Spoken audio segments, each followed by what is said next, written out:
हम सिर्फ माँ को देख रहे हैं कि नहीं, माँ ही है जो बच्चे के साथ बैठ सकती है, कि वही नर्मदा है।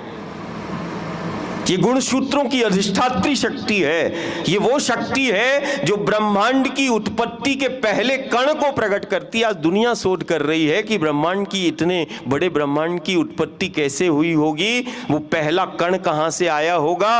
अब कण आ गया तो गुणसूत्र कहां से प्रकट हुए होंगे, और इतने जीव जगत ब्रह्मांड की रचना कैसे हुई होगी।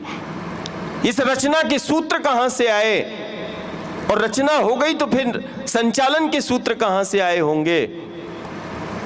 और इतने विराट ब्रह्मांड का वो पहला कण कहां से आया होगा। आने वाले समय में ये सब, ये सदी साक्षी होगी कि ये वही शक्ति है जो ब्रह्मांड की उत्पत्ति के उन पहले कण को प्रकट करती है। ये वही नर्मदा है जो गुण सूत्रों को प्रकट करती है, गुण सूत्रों की अधिष्ठात्री शक्ति है।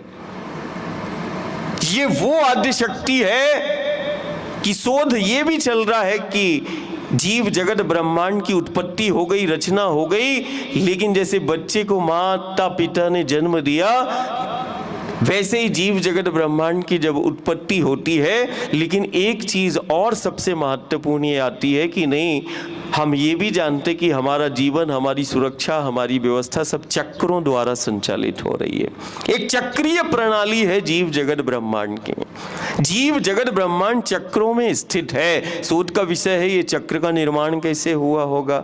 फिर शोध का विषय ये भी आता है कि पहली गति कहाँ से आई होगी, उस अणु में, परमाणु में, इस ब्रह्मांड में पहली गति को प्रकट करने वाली वो कौन सी शक्ति है। ये वही है जो ब्रह्मांड की उत्पत्ति के पहले कण को प्रकट करती है। ये वही शक्ति है जो गुण सूत्रों को प्रकट करती है। ये वही शक्ति है जो चक्रों का निर्माण करती है, और ये वही शक्ति है जो जीव जगत ब्रह्मांड को उन चक्रों में स्थित करती है। ये वही शक्ति है जो ब्रह्मांड में से लेकर वो अणु परमाणु में पहली गति को, मूवमेंट को प्रकट करती है। ये वो शक्ति है जो गति को प्रकट करती है।